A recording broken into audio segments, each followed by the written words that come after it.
भागलपुर में काली पूजा को शांतिपूर्ण माहौल में संपन्न कराने के लिए जिलाधिकारी प्रणब कुमार के नेतृत्व में शांति समिति की एक बैठक आयोजित की गई। बैठक में काली पूजा महासमिति के सदस्यों के अलावा सभी मंदिरों के मेढ़पति मौजूद थे। बैठक में डीएम प्रणब कुमार ने मौजूद सभी लोगों से रात्रि 11 बजे तक काली महारानी की प्रतिमा को विसर्जन के लिए स्टेशन चौक पर पहुँचाने की बात कही। इसके साथ ही डीएम ने कहा कि स्टेशन चौक से प्रतिमा को लेकर काली पूजा महारानी समिति के लोग और मेढ़पति बिना कहीं रुके विसर्जन घाट तक निश्चित रूप से पहुंच जाए। इस दौरान काली पूजा महासमिति के प्रवक्ता गिरीश चंद्र भगत ने कहा कि पूजा के दौरान और पूजा के पश्चात जिला प्रशासन द्वारा जारी गाइडलाइन का पूर्ण रूप से पालन होगा। उन्होंने कहा कि अभी तक प्रतिमा विसर्जन को लेकर संशय बना हुआ है, लेकिन प्रतिमा मुसहरी घाट पर ही विसर्जित होने की उम्मीद है।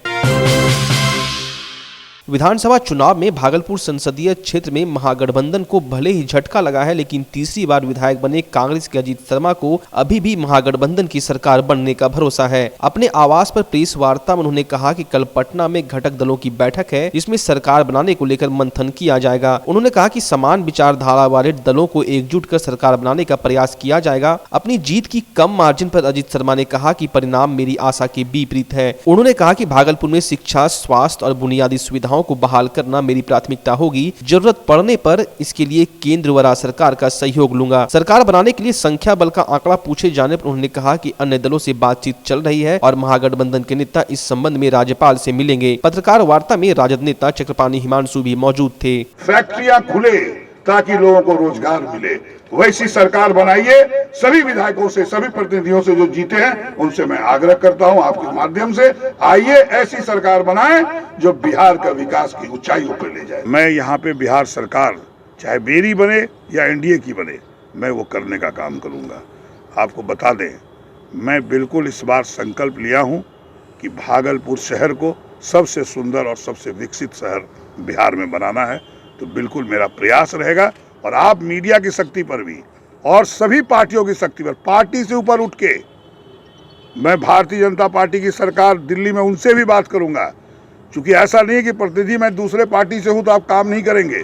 पार्टी से ऊपर उठ के मैं भी सोचूंगा विकास के लिए और उनको भी सोचना होगा, क्योंकि वोट उनको भी मिलता है। जीतना और हारना अलग बात है, लेकिन वोट उन्हें भी मिलता है। इसलिए मैं पार्टी से ऊपर उठ के आपको विश्वास दिलाता हूं, मैं भागलपुर शहर का विकास करूंगा। भागलपुर में भाजपा प्रत्याशी रोहित पांडे ने अपनी हार के बावजूद आभार यात्रा निकालकर शहर के मतदाताओं को धन्यवाद दिया और राज्य में एनडीए की सरकार बनने पर प्रसन्नता जाहिर की। आभार यात्रा में भाजपा कार्यकर्ताओं के साथ शहर के नागरिक भी शामिल हुए। रोहित पांडे ने कहा कि जनता के मतादेश को हम शहर स्वीकार करते हैं। चुनाव में हार जीत लगी रहती है, लेकिन जनता की सेवा में मैं हर समय समर्पित रहूंगा। पूरे बिहार के अंदर अपार बहुमत से एनडीए को जिताने का काम किया है और पुनः एक राष्ट्रवादी सरकार बनाने का काम बिहार के आवाम ने किया है। इसके लिए आभार यात्रा है। और जिस प्रकार भागलपुर के लोगों ने, भागलपुर के मतदाताओं ने अपार आशीर्वाद और बहुमत देने का काम एनडीए को किया है, लेकिन थोड़े से मत से अपने प्रबंधन और अपने व्यक्तिगत संपर्क थोड़ा और कर लिए रहते, थोड़ा और संवाद स्थापित कर लिए रहते तो यह सीट भी निकल जाता। लेकिन हमें इस बात की खुशी है कि बिहार के अंदर एक राष्ट्रवादी, पुनः राष्ट्रवादी सरकार बनी है। बिहार के लोगों ने माननीय नरेंद्र मोदी जी और माननीय नीतीश कुमार को पुनः अपना नेतृत्व सौंपा है। तो इस नाते मैं बिहार के आवाम का आभार व्यक्त करता हूँ।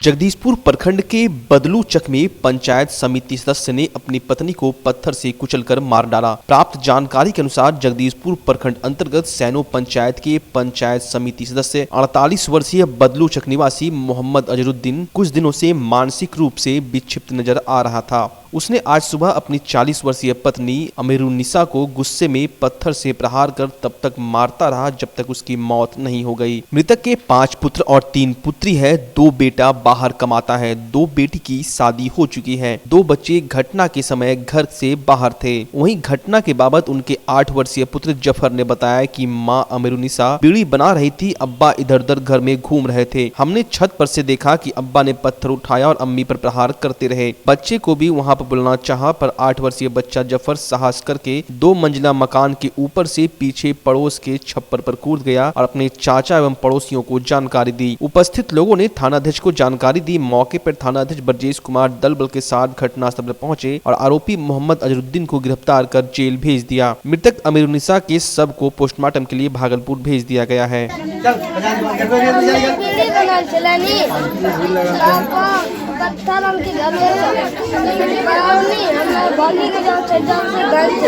अम्मी के मारे चलो कहना मार लको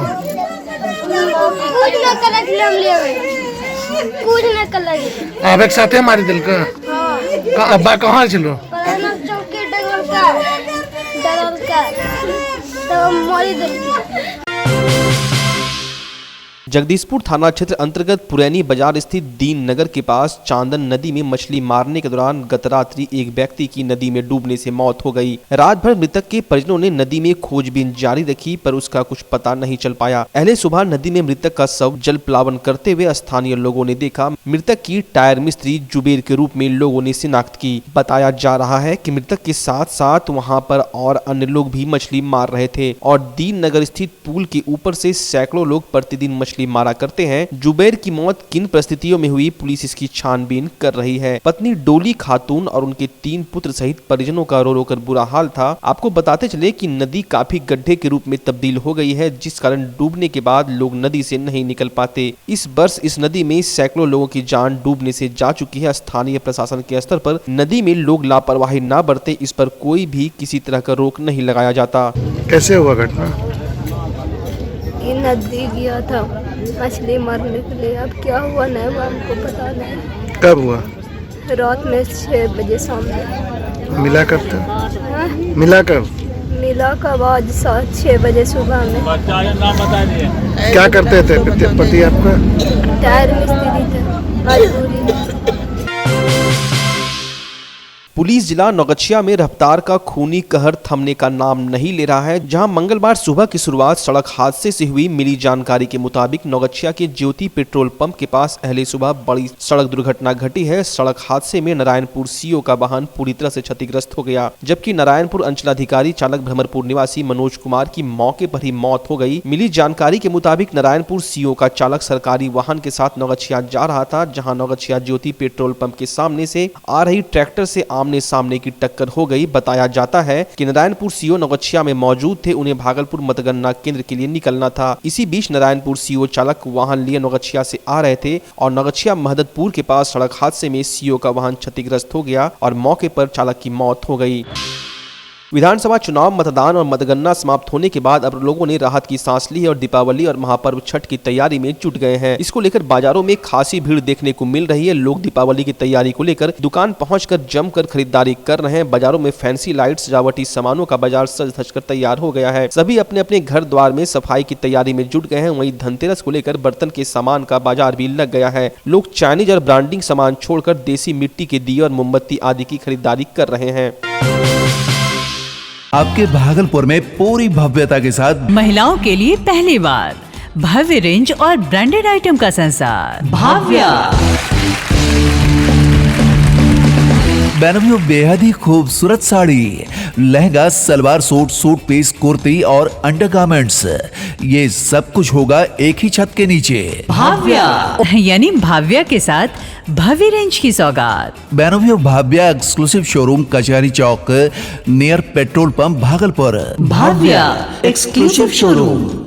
मोटरसाइकिल खरीदने वाले लोगों के लिए आ गया बम्पर ऑफर। बाबा मनोकामना ऑटोमोबाइल बजाज शोरूम, शेरमारी बाजार, पीरपैंती में बजाज कंपनी की कोई भी गाड़ी खरीदने पर हेलमेट फ्री, साथ ही पल्सर 125 सीसी और प्लेटिना पर 3000 रुपए की भारी छूट। प्लेटिना एच गियर खरीदने पर 2800 रुपए तक की भारी छूट। ऑफर 30 नवंबर तक के लिए। ज्यादा जानकारी के लिए संपर्क करें मोबाइल नंबर 9546689292 एवं 9905169277 पर। संपर्क करें बाबा मनोकामना ऑटोमोबाइल बजाज शोरूम, गौशाला के सामने, शेरमारी बाजार, पीरपैंती।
भागलपुर की सुल्तानगंज विधानसभा की जदयू प्रत्याशी ललित नारायण मंडल के जीतने पर एनडीए के कार्यकर्ताओं ने बधाई दी। 16,603 वोट से सुल्तानगंज विधानसभा क्षेत्र के जदयू प्रत्याशी प्रोफेसर ललित नारायण मंडल के जीतने के बाद प्रोफेसर ललित नारायण मंडल के आवास पर सुबह से एनडीए के कार्यकर्ता और स्थानीय लोगों का बधाई देने का तांता शुरू हो गया। वहीं इस दौरान जदयू विधायक प्रोफेसर ललित नारायण मंडल ने मीडिया के सवाल पर जीत का श्रेय एनडीए के नेताओं को दिया, साथ ही सुल्तानगंज क्षेत्र के जन समस्याओं पर खड़े उतरने की बात कही। इस दौरान एनडीए कार्यकर्ता जदयू प्रखंड अध्यक्ष सह मुखिया अमित कुमार, विवेकानंद सिंह, आसिया चक मुखिया संतोष कुमार, सदानंद सिंह, छब्बू मंडल, संजय चौधरी, जिला प्रवक्ता श्रवण कुमार, कुंजन कुमार, पवन किसान आदि ने एक दूसरे को अबीर गुलाल लगाया एवं मिठाई बांटे। प्रोफेसर ललित नारायण मंडल को भी भीर खुर्द पंचायत की तरफ से श्यामानंद सिंह ने जीत की बधाई दी और जनभावना के अनुकूल काम को तेजी के साथ करने का आग्रह किया। इस दौरान एनडीए के तमाम कार्यकर्ता मौजूद थे। क्या प्राथमिकता? हमारा मैनिफेस्टो है, एनडीए का मैनिफेस्टो है।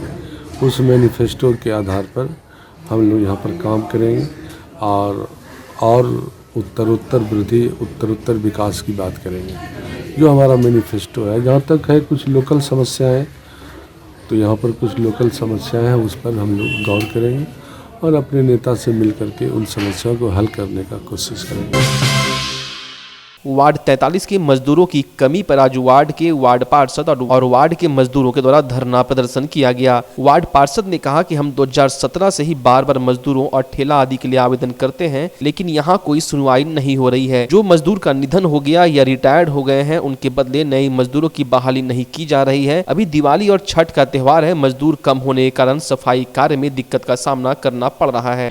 इतना साफ सफाई का दिक्कत होता है। अभी त्योहार का टाइम है, लेबर है ही नहीं, 5-6 लेबर है, उस पर से 2-3 नागा हो जाता है। किसी का तबीयत खराब रहता है, किसी के पैर में दर्द रहता है। ठेला भी नहीं है, बार लिख के दे के नगर निगम में थक गए, लेकिन बोलते आज देंगे, कल देंगे, आज देंगे, कल देंगे, लेकिन अभी तक कुछ नहीं हुआ है। ये कितने दिन से आवेदन दे रहे हैं आप? 2017 से दे रहे, जब से जीते हैं तब से दे ही रहे हैं। स्टाफ लेबर देता ही नहीं है, खाली रोज बोलते हैं देंगे और बस वही नहीं देते हैं।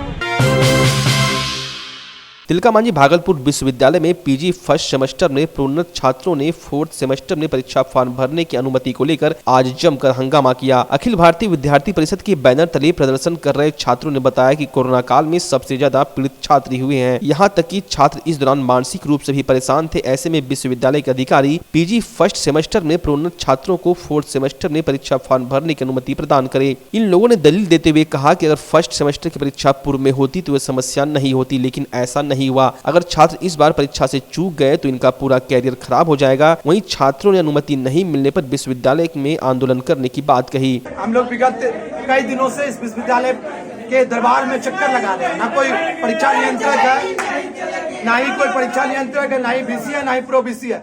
विश्वविद्यालय अनाथालय बन चुका है, यहाँ कोई भी छात्रों को देखने वाला नहीं। हमारी मांग है जो कि पीजी सेमेस्टर 1 में प्रमोटेड छात्र हैं, इस कोरोना काल में जन को जब क्षति पहुंची है तो सबसे ज्यादा क्षति आम छात्रों को पहुंचा है। इस कोरोना काल में जब पीजी सेमेस्टर 1 प्रमोटेड छात्र प्रमोटेड हो गए थे, उनको पार्ट 4 में सेमेस्टर 4 में परीक्षा फॉर्म भरने की अनुमति विश्वविद्यालय प्रशासन से हम लोग विगत कितने दिनों से मांग कर रहे हैं, मगर इस विश्वविद्यालय प्रशासन के तानाशाही रवैया, छात्र विरोधी रवैये के कारण आज यह छात्र दर भटक रहे हैं। मगर उनकी सुनवाई को लेकर आज विश्वविद्यालय में हमने देखा कि ना परीक्षा नियंत्रक, अभी 2 बजने को है, ना परीक्षा नियंत्रक है, ना बीसी है, ना प्रो बीसी है।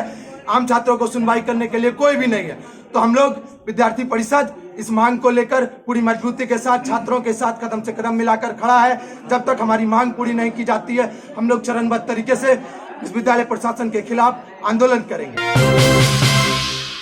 मधुसूदनपुर ओपी क्षेत्र के कंझिया गांव में 2 भाइयों में बीते कई दिनों से लगातार जमीन विवाद चल रहा था, जिसके बाद आज छोटे भाई ने आनन फानन में आकर बड़े भाई की फूस की बनी झोपड़ी में आग लगा दी। हालांकि आग लगता देखकर घर वाले ने हल्ला किया, तभी स्थानीय लोगों की मदद से आग पर तुरंत काबू पा लिया गया। इस आगजनी में किसी प्रकार के नुकसान की बात गृह स्वामी की पत्नी ने नहीं कही। मामले पर मधुसूदनपुर ओपी प्रभारी ने कहा कि अभी तक लिखित शिकायत नहीं मिली है, लिखित शिकायत मिलने पर आगे की कार्रवाई की जाएगी। विवेक आया साइकिल से, बोला क्यों खदा किया, किसका बाप का जमीन है, इसे उल्टा सीधा बोलने लगा।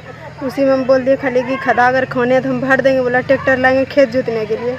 हम बोले ठीक है, ट्रैक्टर लाइएगा, हम तुरंत कोड़ के उसको भर देते हैं। बस इतने में दोनों भाई में मारपीट करने लगा। मारपीट दोनों हटौने लगे, दोनों मनबे नहीं किया और सब आदमी आया, सब हटा। इतने में बोला घर में आग लगा देंगे। बस इतने मोमो चीज़ तो चीज़ ला के आग लगाने लगा, दोनों भाई में से होने लगा।